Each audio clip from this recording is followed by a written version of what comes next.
رسول اللہ صلی اللہ علیہ وآلہ وسلم نے ارشاد فرمایا کہ اے عائشہ، اگر تیری قوم دور جاہلیت کے ساتھ قریب نہ ہوتی بلکہ پرانی ہو گئی ہوتی۔ ابن زبیر نے کہا یعنی زمانہ کفر کے ساتھ قریب نہ ہوتی، تو میں کعبے کو توڑ دیتا اور اس کے لیے 2 دروازے بنا دیتا، ایک دروازے سے لوگ داخل ہوتے اور دوسرے دروازے سے باہر نکلتے۔ صحیح بخاری حدیث نمبر 126۔ حضرت علی رضی اللہ عنہ کا ارشاد ہے کہ لوگوں سے وہ باتیں کرو جنہیں وہ پہچانتے ہوں۔ کیا تمہیں یہ پسند ہے کہ لوگ اللہ اور اس کے رسول کو جھٹلا دیں؟ صحیح بخاری حدیث نمبر 127۔ ایک مرتبہ حضرت معاذ بن جبل رسول اللہ صلی اللہ علیہ وسلم کے پیچھے سواری پر سوار تھے۔ آپ نے فرمایا، اے معاذ، میں نے عرض کیا حاضر ہوں یا رسول اللہ۔ آپ صلی اللہ علیہ وسلم نے دوبارہ فرمایا، اے معاذ، میں نے عرض کیا حاضر ہوں اے اللہ کے رسول۔ آپ صلی اللہ علیہ وسلم نے 3 بار فرمایا، اے معاذ، میں نے عرض کیا حاضر ہوں اے اللہ کے رسول۔ 3 بار ایسا ہوا۔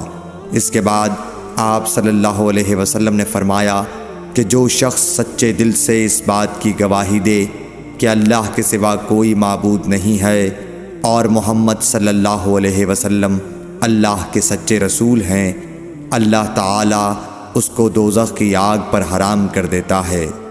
میں نے کہا یا رسول اللہ، کیا اس بات سے لوگوں کو باخبر نہ کر دوں تاکہ وہ خوش ہو جائیں؟ آپ صلی اللہ علیہ وسلم نے فرمایا، اگر تم یہ خبر سناؤ گے تو لوگ اس پر بھروسہ کر بیٹھیں گے اور عمل چھوڑ دیں گے۔ صحیح بخاری حدیث نمبر 128۔ رسول کریم صلی اللہ علیہ وسلم نے ایک روز معاذ رضی اللہ عنہ سے فرمایا کہ جو شخص اللہ سے اس کیفیت کے ساتھ ملاقات کرے کہ اس نے اللہ کے ساتھ کسی کو شریک نہ کیا ہو، وہ یقیناً جنت میں داخل ہوگا۔ معاذ بولے، یا رسول اللہ، کیا میں اس بات کی لوگوں کو بشارت نہ سنا دوں؟ آپ صلی اللہ علیہ وسلم نے فرمایا، نہیں، مجھے خوف ہے کہ لوگ اس پر بھروسہ کر بیٹھیں گے۔ صحیح بخاری حدیث نمبر 129۔ ام سلیم نامی ایک عورت رسول کریم صلی اللہ علیہ وسلم کی خدمت اقدس میں حاضر ہوئیں اور عرض کیا کہ یا رسول اللہ، اللہ تعالی حق بات بیان کرنے سے نہیں شرماتا، اس لیے میں پوچھتی ہوں کہ کیا احتلام سے عورت پر بھی غسل ضروری ہے؟ آپ صلی اللہ علیہ وسلم نے فرمایا کہ ہاں، جب عورت پانی دیکھ لے یعنی کپڑے وغیرہ پر منی کا اثر معلوم ہو۔